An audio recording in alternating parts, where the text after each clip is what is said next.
सुप्रभात बच्चों। आप सब कैसे हैं?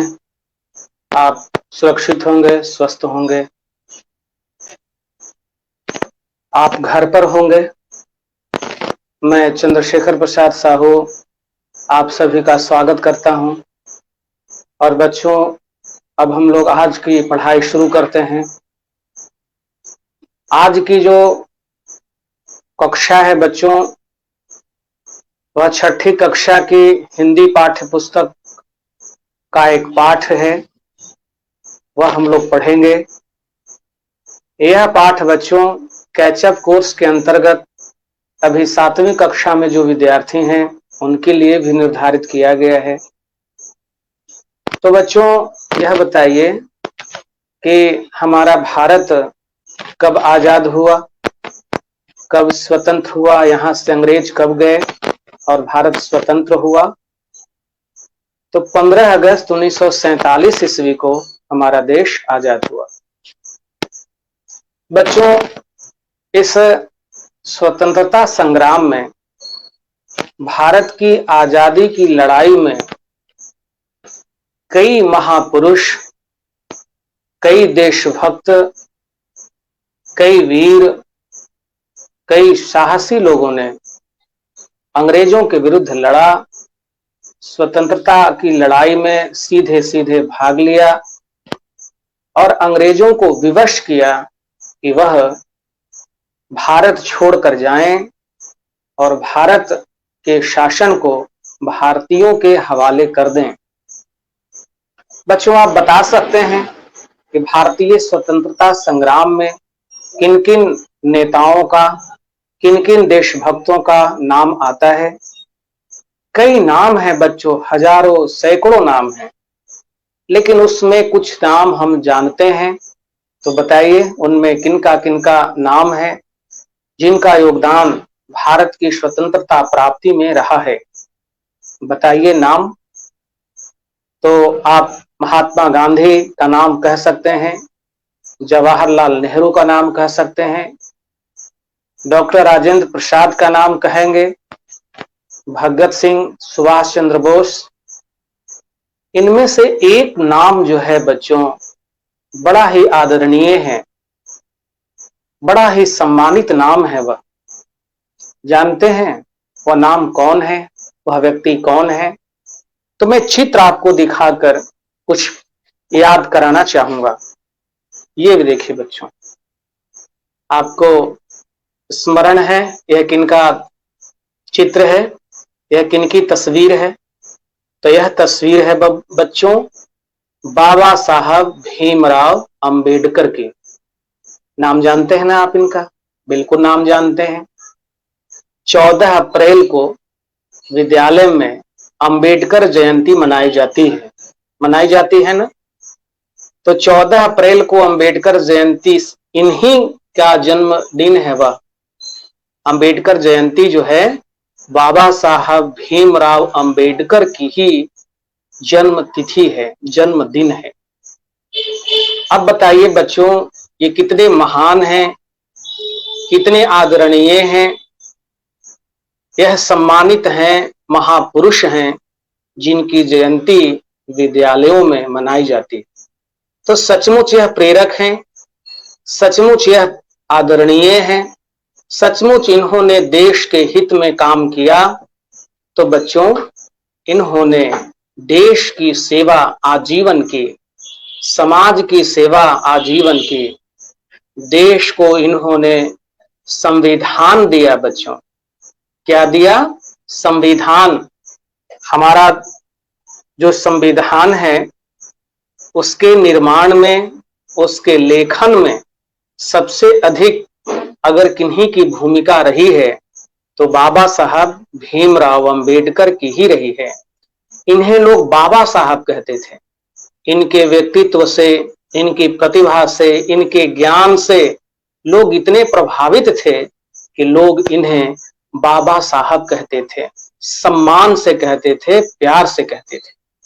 तो बच्चों, आज का जो पाठ है डॉक्टर भीमराव अंबेडकर पाठ का नाम है और यह छठी कक्षा की हिंदी पाठ्य पुस्तक में है। तो बच्चों, बाबा साहब भीमराव अंबेडकर ने एक ऐसा विचार दिया, एक ऐसी सोच पर उन्होंने काम किया कि समाज में भेदभाव, समाज में छुआछूत दूर होना हुआ और लोग सभी जाति के लोगों को, सभी वर्ग के लोगों को सम्मान देने लगे। तो समाज में समानता लाने का, समाज में भेदभाव दूर करने का, छुआछूत की भावना को दूर करने के लिए बाबा साहब भीमराव अंबेडकर आजीवन संघर्ष किए, आजीवन कार्य किए। यह ऐसे महापुरुष हैं बच्चों, जिनका नाम आज आदर के साथ लिया जाता है। इनकी भूमिका को देखकर, इनके योगदान को देखकर यह चाहते थे कि हमारा समाज में ऊंच नीच की भावना नहीं रहे, छुआछूत की भावना नहीं रहे, समाज के सभी लोगों के साथ समानता का व्यवहार हो, सम्मान का व्यवहार हो। इन्होंने इसके लिए संविधान में कई प्रावधानों को लाया जो आज भी हमारे लिए गौरव के तथ्य हैं, गौरवपूर्ण बातें हैं कि समाज में यह वर्णित है कि कोई किसी के साथ जाति के नाम पर भेदभाव नहीं कर सकता है। अगर कोई छुआछूत की भावना करता है, किसी को जातीय रूप से हीन समझता है, कम समझता है, छोटा समझता है, अपमान करता है, तो वह दंडनीय अपराध है, वह कानूनी अपराध है। तो बच्चों, समाज में समरसता लाने का, समानता लाने का बाबा साहब भीमराव अंबेडकर ने पूरा जीवन काम किया। ऐसा नहीं है कि बाबा साहब भीमराव अंबेडकर को छुआछूत का सामना नहीं करना पड़ा था। बाबा साहब भीमराव अंबेडकर को छुआछूत का सामना करना पड़ा। जहां कहीं भी गए, विद्यालय में पढ़ने गए, नौकरी किए, राजनीति में आए, कहीं भी गए, इन्हें लोगों ने इनकी जो विशेष जाति थी उस नजर से देखा और इनके साथ बराबरी का, समानता का व्यवहार नहीं किया।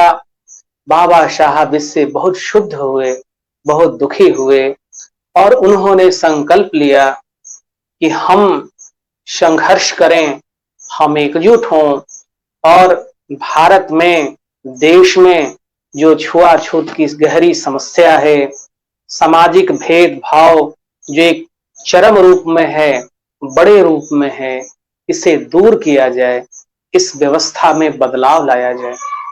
तो बच्चों, आज का जो पाठ है भीमराव अंबेडकर के बारे में ही है।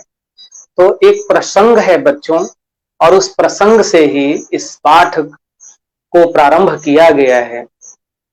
प्रसंग यह है, पाठ में है कि संध्या हो रही है, पश्चिम दिशा में लाली फैल रही है। संध्या होती है तो सूरज डूबता है पश्चिम में, तो वही समय है, वही बेला है। पक्षी चहचहाते हुए अपने घोंसलों की ओर लौट रहे हैं। बड़ोदरा के राजमार्ग पर, बड़ोदरा बच्चों गुजरात में है, बड़ौदा के राजमार्ग पर पेड़ के नीचे एक युवक बैठा है। वह फूट फूट कर रो रहा है। आंसुओं का झरना लगातार झर रहा है। कोई धीरज नहीं देता उसे, कोई राह नहीं दिखाता उसे। संध्या का समय है। एक युवक पेड़ के नीचे बैठा है। वह बड़ौदा का राजमार्ग है, रास्ता है। वह फूट फूट कर रो रहा है। आंसू उसके आंख से इस तरह बह रहे हों मानो झरने से पानी बह रहा हो, लेकिन कोई उसे धीरज नहीं देता है। कोई उसे राह नहीं दिखाता है। अचानक वह उठ खड़ा हो जाता है, आंसू पोंछकर सोचता है, मैं अछूत हूं, यह पाप है। किसने बनाई है छुआछूत की समस्या? किसने बनाया है किसी को नीच, किसी को ऊंच? भगवान ने? हरगिज नहीं, वह ऐसा नहीं कर सकता।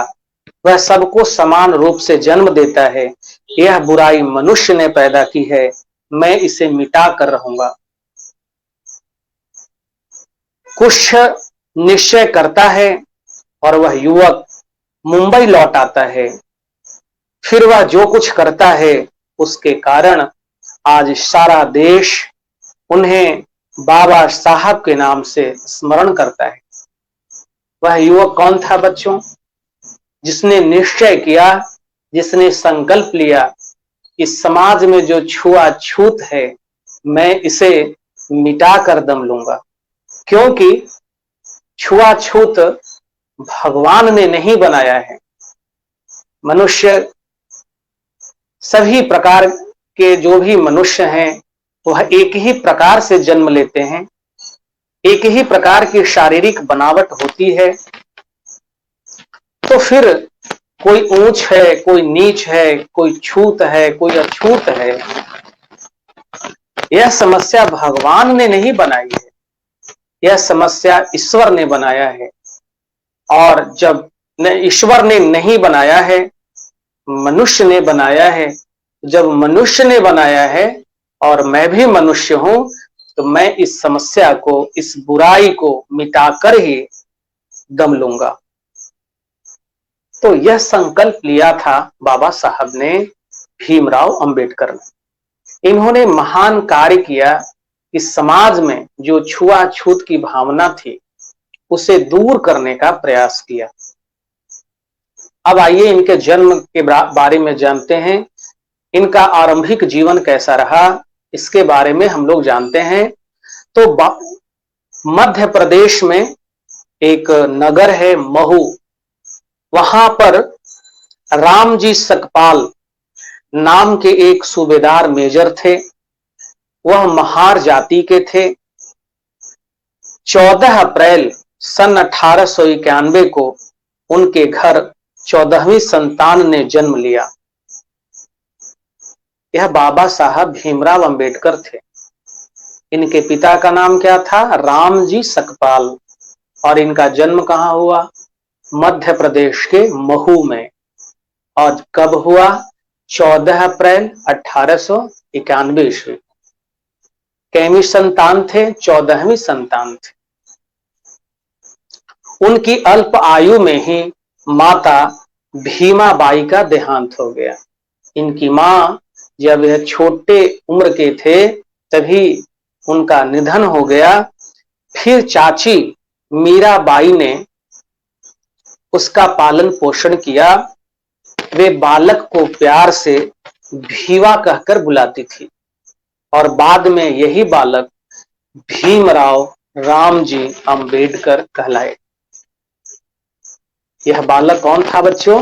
भीमराव अंबेडकर। मां मर गई बचपन में ही, तब इनकी चाची मीरा बाई ने इनका पालन पोषण किया। और बालक बहुत कुशाग्र बुद्धि के थे, बहुत प्रतिभा थी उनमें। बचपन से ही वह बहुत तेज बुद्धि के थे। जिस वर्ष भीमराव का जन्म हुआ उसी वर्ष उनके पिताजी रामजी सकपाल जो सूबेदार मेजर थे, उनकी नौकरी छूट गई और वह रत्नागिरी के दपोली स्थान पर आ गए। वह कहां आ गए? रत्नागिरी। रत्नागिरी महाराष्ट्र राज्य में है। तो रत्नागिरी में दपोली नामक स्थान पर आ गए। भीमराव भी साथ में आ गए। यहां आने के बाद भीमराव को पहली बार एक मराठी स्कूल में भर्ती कराया गया। 4 वर्ष के बाद उनके पिताजी सतारा आ गए। महाराष्ट्र में ही सतारा है। वह रत्नागिरी से कहां चले गए? महाराष्ट्र में ही रहे, लेकिन सतारा आ गए और वो सरकारी स्कूल में भर्ती हुए। वहां से रत्नागिरी से वह सतारा आ गए और सतारा में ही एक सरकारी स्कूल में पढ़ने के लिए उनका नाम लिखाया गया। सन 1905 में रामाबाई नामक की एक कन्या से भीमराव की शादी हो गई। 1905 में मात्र 14 वर्ष की अवस्था में उनका विवाह हुआ। पत्नी का नाम था रामाबाई। उस समय रामाबाई की उम्र 9 वर्ष की थी और इनकी उम्र कितनी थी? 14 वर्ष की थी। शादी के बाद भी भीमराव पढ़ाई किए। ऐसा नहीं है कि शादी के बाद यह पढ़ाई लिखाई छोड़ दी। पहले के कई ऐसे महापुरुष हुए जिनकी शादी अल्प आयु में ही हो गई, लेकिन बाद में उन्होंने पढ़ाई लिखाई जारी किया। उस समय एक सामाजिक दस्तूर बन गया था, अल्प काल में ही, अल्प आयु में ही विवाह कर दिया जाना। तो उसी में इनका भी विवाह 1905 में हो गया। इसके बाद जब शादी हो गई तो इसके बाद वह मुंबई आ गए। मुंबई आने के बाद वहां एल्फिंस्टन स्कूल में इनकी भर्ती हो गई। एल्फिंस्टन स्कूल में ही जब इनकी भर्ती हुई तो इन्हें अच्छा लगा, क्योंकि एल्फिंस्टन जो स्कूल था वहां पर छुआछूत, ऊंच नीच, भेदभाव की जैसी कोई भावना नहीं थी। ऐसी कोई वहां कुप्रथा उस स्कूल में नहीं थी। वहीं पढ़ाई करते हुए सन 1907 ईस्वी में इन्होंने मैट्रिक परीक्षा उत्तीर्ण की। बच्चों, बाबा साहब भीमराव अंबेडकर महार जाति के थे। महार जाति का मतलब बच्चों दलित जाति के थे। हमारे यहाँ भी कई प्रकार की दलित जातियां हैं। तो हमारे यहाँ डोम जो एक दलित जाति है, महादलित जाति है, इसी प्रकार इसी कोटि की जाति है महार, और इसी महार जाति के वह बालक थे और इस कारण उन्हें काफी छुआछूत का सामना करना पड़ा। कई लोग उनसे अपमानजनक व्यवहार किए। तो बच्चों, महार जाति का एक बालक अपने जाति समाज में पहली बार मैट्रिक पास किया था। बहुत खुशी मनाई गई इनके परिवार में कि आज हमारी जाति का कितना ऊंचा मान है, सम्मान है। खुशी का विषय है कि हमारे यहाँ एक लड़का आज मैट्रिक पास हुआ है। क्योंकि उस समय जो दलित जाति के लोग थे उन्हें पढ़ने लिखने का अवसर नहीं मिलता था, पढ़ने लिखने की सुविधा नहीं होती थी, इसलिए वह पढ़ाई लिखाई नहीं करके अपने काम में, अपने व्यवसाय में, अपने धंधे में परिवार के साथ, माता पिता के साथ जुट जाते थे। तो कोई पढ़ाई लिखाई करता नहीं था। भीमराव अंबेडकर पहले अपने जाति समाज में उस क्षेत्र में बालक थे जिन्होंने मैट्रिक की परीक्षा पास की। इसका बड़ा जश्न मनाया गया उनके परिवार में। अब भीमराव आगे की पढ़ाई जारी रखे और उसी एल्फिंस्टन कॉलेज में ही पढ़ने लगे। बड़ौदा के महाराज सयाजीराव गायकवाड़ ने प्रसन्न होकर उन्हें 25 रुपए मासिक छात्रवृत्ति देना आरंभ कर दिया। बड़ौदा के महाराज थे सयाजीराव गायकवाड़, उन्होंने उन्हें सहयोग किया और 25 रुपए मासिक छात्रवृत्ति देना शुरू कर दिया। अब इससे उनकी पढ़ाई लिखाई शुरू हो गई। चूंकि पिताजी निर्धन थे, आर्थिक कमजोर के थे, इसलिए सहयोग की जरूरत थी, तो बड़ौदा के महाराज ने उन्हें छात्रवृत्ति दिया। सन 1913 में वे बीए उत्तीर्ण हो गए। यह बहुत गौरव का विषय था कि 1913 ईस्वी में भीमराव अंबेडकर बीए पास कर गए। महाराज ने जब सुना कि भीमराव अंबेडकर बीए पास कर गया तो उन्हें खुशी हुई, क्योंकि उन्हें वह छात्रवृत्ति देते थे। लेकिन उन्हें बुलाया गया महाराज के यहाँ और उन्हें दरबार में नौकरी दे दी गई।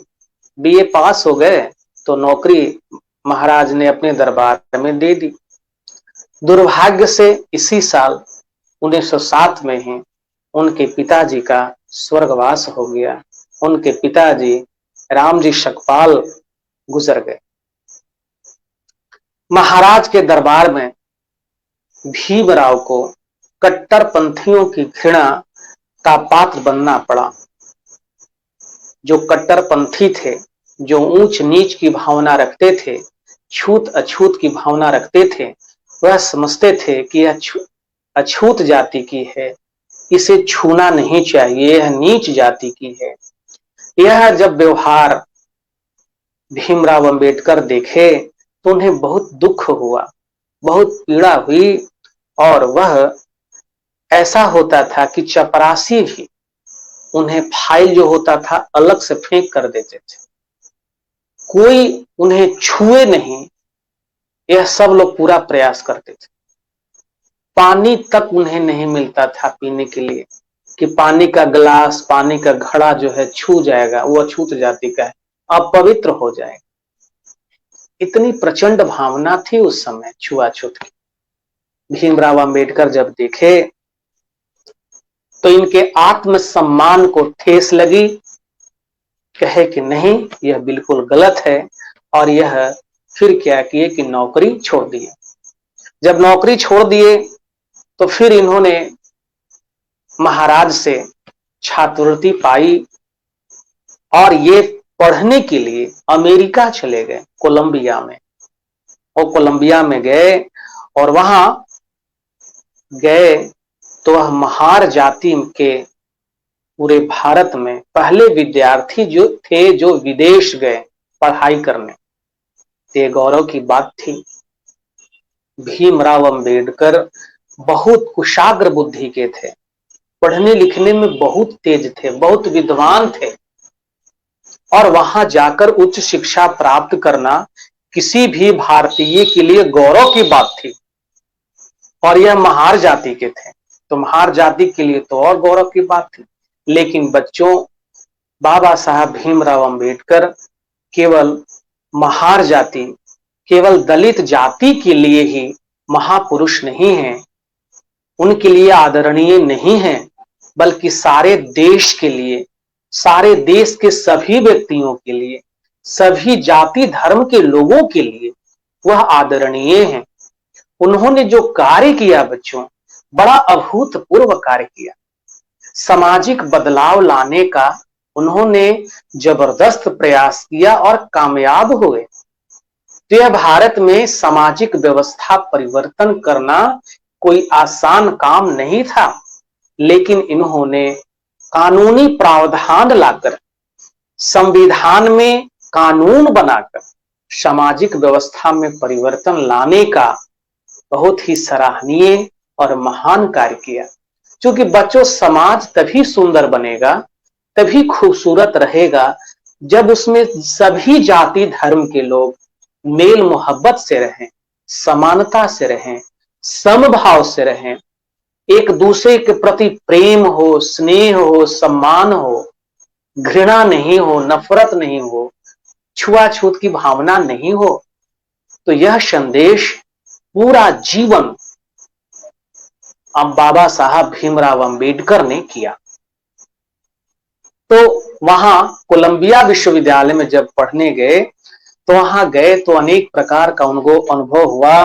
वहां उन्हें सबका प्यार मिला, सम्मान मिला, सब लोग उन्हें विद्वान समझने लगे और भारत का प्रतिभा का लोहा मानने लगे कि भारत से एक ऐसा विद्यार्थी आया है जो बड़ा ही विद्वान, बहुत ही प्रतिभा संपन्न और कुशाग्र बुद्धि का है।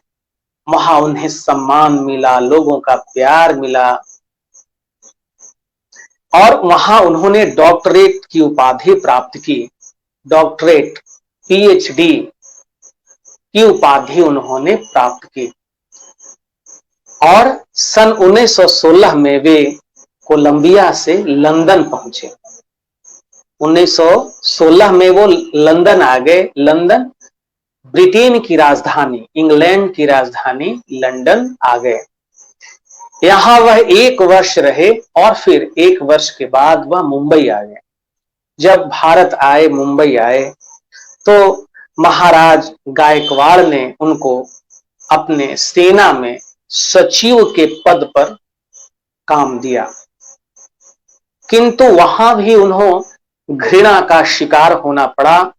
वहां भी उन्हें भेदभाव का शिकार होना पड़ा।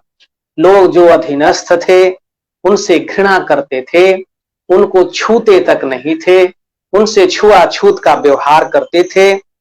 कार्यालय में उनको पीने का पानी तक नहीं मिलता था। लोग समझते थे कि ये तो अछूत जाति का है, ये तो पानी और घड़ा छुएगा तो अशुद्ध हो जाएगा, पवित्र हो जाएगा। इस व्यवहार से बाबा साहब भीमराव अंबेडकर का हृदय टूट गया। बहुत दुख हुआ, बहुत पीड़ा हुई और उन्होंने आंख में आंसू भरकर उस नौकरी को छोड़ दिया और फिर वह मुंबई आ गए। वह बहुत दुखी होते थे जब लोग उनसे तिरस्कार का व्यवहार करते थे, छुआछूत का व्यवहार करते थे, बहुत तकलीफ होती थी। वह नौकरी छोड़ दी उन्होंने और कहां आ गए बच्चों? मुंबई आ गए। विदेश में रहकर, जब ये विदेश में थे, अमेरिका में थे, लंदन ब्रिटेन में थे, कोलंबिया थे, लंदन थे, तब वहां उन्होंने 2 पुस्तकें लिखी थी।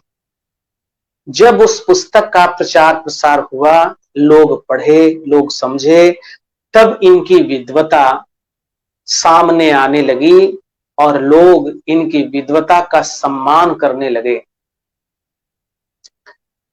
मुंबई के एक कॉलेज में उन्हें प्रोफेसर के पद पर नियुक्त कर लिया गया, किंतु यहां भी संघर्ष कम नहीं हुआ।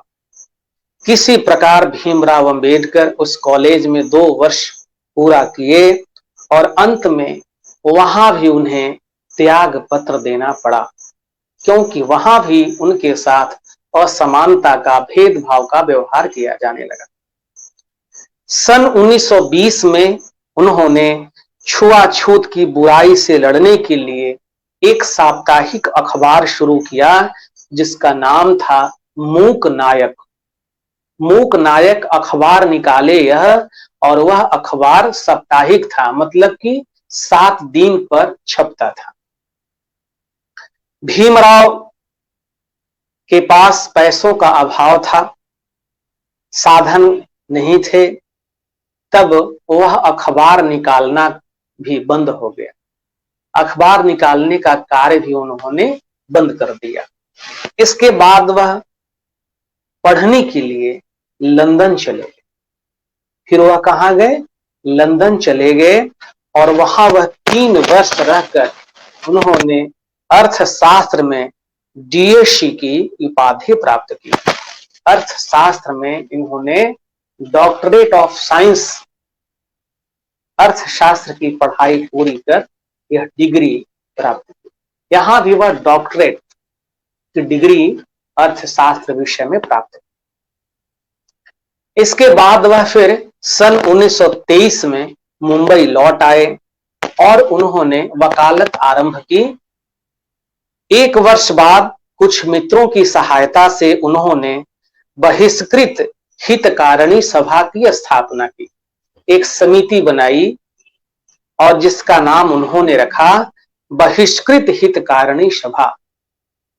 इसमें वह दलित की समस्याओं, जो उनके साथ छुआछूत का व्यवहार होता था, इन समस्याओं को हल करने के लिए इस समिति का गठन किया गया था। 1927 में उन्होंने बहिष्कृत भारत नामक एक समाचार पत्र भी निकाला, जिसमें उन्होंने दलित समस्या के समाधान के उपाय बताए और दलित समस्या को जोरदार ढंग से रखा। और इसी 1927 ईस्वी में उन्हें मुंबई विधानसभा का सदस्य बनाया गया। बाबा साहब भीमराव अंबेडकर यह चाहते थे कि दलितों को समानता का अधिकार मिले, बराबरी का अधिकार मिले, जाति के नाम पर उनके साथ कोई भेदभाव नहीं हो। और वह पुस्तक भी लिखे, दलितों की समस्या को लेकर उन्होंने कई पुस्तकें लिखी और वह सवाल उठाए कि आखिर यह दलितों की स्थिति क्यों है, दलितों की यह बदतर स्थिति के कारण कौन है, क्या आधार बने, किनका यह षड्यंत्र था जो इनको उपेक्षित किया गया, इनके साथ पशु के जैसा व्यवहार करता है, यह किसका बनाया हुआ है। उन्होंने एक पुस्तक लिखी जिसका नाम था शूद्र कौन थे और उसमें उन्होंने सारी बातों का जिक्र किया कि किस तरह से मनुष्य ने जाति पाति बनाकर एक विशेष समुदाय को, एक विशेष जाति को हीन, दीन और उपेक्षित रखा। यह पुस्तक शूद्र कौन थे बहुत ही लोकप्रिय हुई। भारत के वायसराय ने, चूंकि हमारा देश उस समय गुलाम था, भारत के वायसराय जो ब्रिटेन के होते थे, अंग्रेजी राज के होते थे, वही यहाँ का शासन देखते थे। तो भारत के वायसराय इनकी योग्यता से, इनकी विद्वता से बहुत प्रभावित हुए और उन्हें अपने सचिव मंडल का सदस्य बनाया। ये बहुत गौरव की बात थी भीमराव अंबेडकर के लिए कि भारत का जो शासन चलाने वाला जो तंत्र था उसमें वह सचिव मंडल के रूप में, सदस्य के रूप में नियुक्त हुए, चयनित हुए। जब 1947 में भारत स्वतंत्र हुआ तब उन्हें अब आवश्यकता थी भारत को एक अच्छा संविधान बनाने की। तो विचार हुआ कि जो भी संविधान के जानकार थे, जो देश दुनिया के अन्य संविधानों के बारे में जानते थे, उनको रखा जाने लगा संविधान सभा में। तो बाबा साहब भीमराव अंबेडकर को भी संविधान सभा का सदस्य बनाया गया, क्योंकि इनकी विद्वता, इनकी योग्यता किसी से छिपी हुई नहीं थी और लोगों ने यह महसूस किया, उस समय के लोगों ने, कि नहीं, भीमराव अंबेडकर को संविधान सभा के निर्माण में रखा जाना चाहिए, क्योंकि वह विद्वान है और वह कई देशों के कानूनों का अध्ययन किया है। तब जब संविधान निर्माण सभा का उन्हें सदस्य बनाया गया तो वह बनाए गए प्रारूप समिति के अध्यक्ष, मतलब कि संविधान का स्वरूप कैसा हो, फॉर्मेट कैसा हो, प्रारूप कैसा हो, ढांचा कैसा हो, इसके अध्यक्ष बनाए गए बाबा साहब भीमराव अंबेडकर। और उन्होंने भारतीय संविधान में समानता का, शोषण के विरुद्ध अधिकार का, स्वतंत्रता का, छुआछूत को विरोध करने का, छुआछूत को हटाने का, समाज में समानता लाने से संबंधित कई कानून बनाए, कई प्रावधान उन्होंने संविधान में लाया, बनाया और संविधान में ये बातें सम्मिलित की। 15 अगस्त जब 1947 को देश स्वतंत्र हुआ तो सरकार की गठन की बात आई, तो अंतरिम सरकार में इन्हें कानून मंत्री बनाया गया। यह इतना विद्वान थे, इतना ज्ञानी थे, संविधान दूसरे देशों का जो था उसके बारे में इनका गहन अध्ययन था और इनकी योग्यता और विद्वता से प्रभावित होकर ही इन्हें कानून मंत्री बनाया गया। लेकिन इन्होंने 1951 ईस्वी में अपने पद से त्याग पत्र दे दिया। कानून मंत्री रहते हुए इन्होंने कई सुधार किए, कई कानून बनाए, कई कानूनों को परिभाषित किया, जोड़ा कि देश में छुआछूत असमानता की समस्या को समाप्त किया जाए। सरकार से जब वे अलग हो गए 1951 ईस्वी में, तो वह दलितों की सेवा में जुट गए। जो शोषित थे, जो दीनहीन अवस्था में थे, जो उपेक्षित थे, उस समाज, उस जाति की सेवा करना ही अब इनका मुख्य उद्देश्य हो गया और वे उसकी सेवा में जुट गए। और इसी कारण दलित समाज उन्हें अपना भगवान मानने लगा, बहुत आदर देने लगा, उनकी पूजा करने लगे। जहां जाते थे उनके सम्मान में लोग जय भीम का नारा लगाते थे, उन्हें सम्मानित करते थे। वह किसी भी हालत में जो रूढ़िवादी थे, जो रूढ़िवादी शक्तियां थीं, जो छुआछूत में विश्वास रखती थीं, जो अपने को उच्च मानती थीं, अपने को श्रेष्ठ मानती थीं और दूसरी जातियों को निकृष्ट मानती थीं, उनके विरुद्ध उन्होंने संघर्ष किया, सामाजिक संघर्ष किया और उनके आगे वे कभी नहीं झुके और अपने आप को उन्होंने स्थापित किया।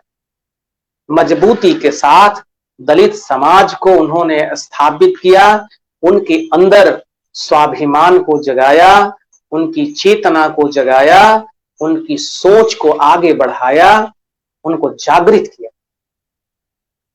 तो यह योगदान बच्चों बाबा साहब का रहा है। अंत क्या हुआ कि जब धर्म की बारी आई कि किस धर्म को चुना जाए, तो उनके सामने कई धर्म थे। हिंदू धर्म था ही, मुस्लिम धर्म भी था, सिख धर्म भी था, ईसाई धर्म भी था, और भी धर्म थे। सब लोगों ने उनको अपने अपने धर्म में शामिल करने का प्रस्ताव दिया, लेकिन सभी के प्रस्तावों पर, सभी धर्मों के बारे में उन्होंने गहन अध्ययन किया था, काफी जानकारी जुटाई थी, काफी पढ़ लिख कर वो अनुभव प्राप्त किए थे और इस अनुभव के आधार पर उन्होंने 1955 ईस्वी में भारतीय बौद्ध महासभा की स्थापना की। कब? 1955 ईस्वी में भारतीय बौद्ध महासभा की स्थापना की और एक वर्ष बाद ये नागपुर में इन्होंने स्वयं भी बौद्ध धर्म स्वीकार कर लिया। यह बौद्ध धर्म बच्चों स्वीकार कर लिए क्योंकि इनकी नजर में बौद्ध धर्म में समानता थी, रूढ़िवादी विचार नहीं थे, छुआछूत नहीं था, इसलिए वह बौद्ध धर्म को स्वीकार किए, बौद्ध धर्म अपना लिए। जब इन्होंने ऐसा किया तो जो रूढ़िवादी ताकतें थीं, जो कट्टरपंथी ताकतें थीं, उनमें खलबली मच गई। लेकिन भीमराव अंबेडकर किसी की परवाह नहीं किए और जो उनकी इच्छा थी, उनका जो विचार था, उसी पर वह दृढ़ रहे, टिके हुए रहे। दुर्भाग्य से भीमराव अंबेडकर ज्यादा दिनों तक जीवित नहीं रहे। 6 दिसंबर सन 1956 को अचानक इनका निधन हो गया और यह लाखों पीड़ित समुदाय को छोड़कर स्वर्गवासी हो। इनका निधन कब हुआ बच्चों? 6 दिसंबर सन 1956 ईस्वी को। दलित समाज डॉक्टर भीमराव अंबेडकर को अपना भगवान मानते हैं, पूजनीय मानते हैं, क्योंकि उनमें चेतना भीमराव अंबेडकर ने ही लाया, उन्हें जगाया, उन्हें वास्तविकता से बोध कराया, स्वाभिमान जगाया कि आप मनुष्य हैं, समानता का व्यवहार पाना आपका अधिकार है, आपके साथ कोई भेदभाव नहीं कर सकता है, आपके साथ जातीय दुर्व्यवहार कोई नहीं कर सकता है, कोई नीची निगाह से नहीं देख सकता है। और लोग उन्हें प्यार से, सम्मान से बाबा साहब कहने लगे। वे देश के पिछड़े और दलित समाज के प्राण थे, जीवन थे। बाबा साहब ने बचपन से ही कठिन परिश्रम करने की आदत उनमें हो गई थी, क्योंकि बचपन से ही उन्हें घृणा, उपेक्षा, तिरस्कार, छुआछूत की नजर का सामना करना पड़ा था। 18-18 घंटे तक वह पढ़ते थे। देश की सामाजिक व्यवस्था में परिवर्तन लाने के लिए उन्हें योग्य बनना था, उन्हें सशक्त बनना था। इसके लिए उन्होंने ज्ञान का सहारा लिया, इसके लिए उन्होंने शिक्षा का सहारा लिया, और इस शिक्षा के लिए, इस ज्ञान प्राप्ति के लिए वह 18-18 घंटे तक पढ़ते थे। विद्वान ऐसे थोड़े बनता है, उसके पीछे उसका परिश्रम होता है, उसके पीछे उसका लगन होता है। बाबा साहब भीमराव अंबेडकर ने ही किया। वह सिनेमा देखने में रुचि नहीं रखते थे, गपशप से वो दूर रहते थे। कठिनाइयां उनके जीवन में आई, लेकिन उनके रास्ते को कोई भी कठिनाई रोक नहीं सकी, और वह अपने विचारों में, अपने सिद्धांतों में आगे बढ़े, सफल हुए, कामयाब हुए। वह जो सोचते थे वही करते थे। वह जब भाषण देते थे तो सामने वाला मुग्ध होकर सुनता था। उनका भाषण बहुत ही प्रभावशाली होता था, तर्कपूर्ण होता था, तथ्य के साथ बोलते थे, प्रमाण के साथ अपना भाषण देते थे। और उनकी भाषण की विशेषता थी कि लोग प्रभावित होते थे, उनके विचारों को सुनते थे, उनके विचारों का सम्मान करते थे। अब ऐसा नहीं है कि बाबा साहब भीमराव अंबेडकर किसी जाति के विरोधी थे, किसी धर्म के विरोधी थे, ऐसा नहीं था।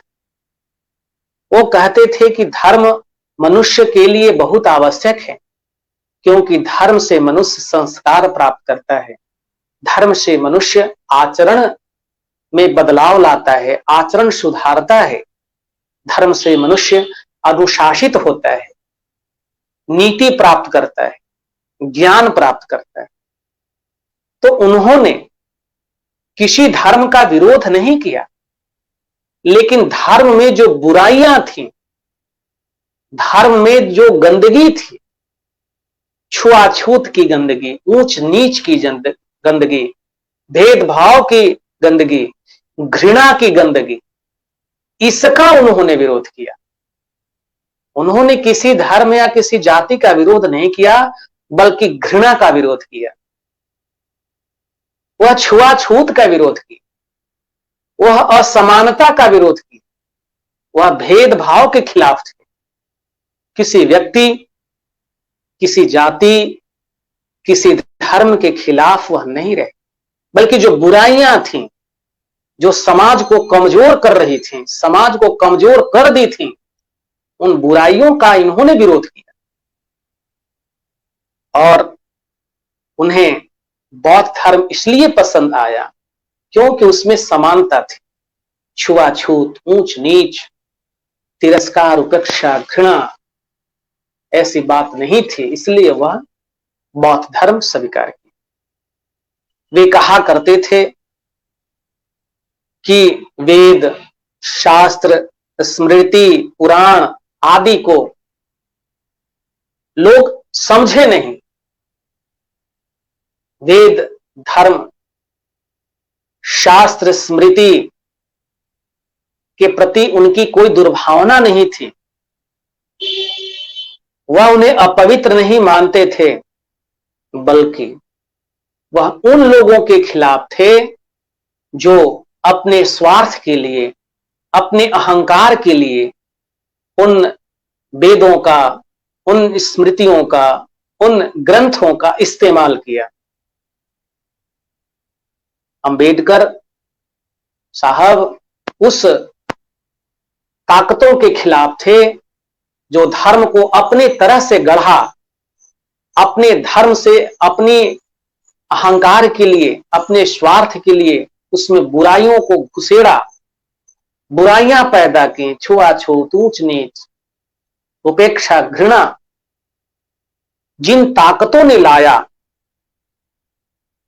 उसका वो विरोध किया। डॉक्टर अंबेडकर इसलिए महान हैं क्योंकि उन्होंने छुआछूत, सामाजिक भेदभाव जैसे पापों को नष्ट किया, नष्ट करने के लिए आजीवन संघर्ष किया। छुआछूत कोई अच्छी चीज है? व्यक्ति व्यक्ति से छुए नहीं, व्यक्ति व्यक्ति से घृणा करे, यह किसी भी जाति, किसी भी धर्म, किसी समाज में अच्छा नहीं है। इसका उन्होंने विरोध किया और इस पाप को उन्होंने दूर किया। वह समाज में समानता लाने के लिए कई कानून बनाए जो दलितों के लिए, जो पिछड़ों के लिए हितकर थे, उनके समानता से संबंधित थे।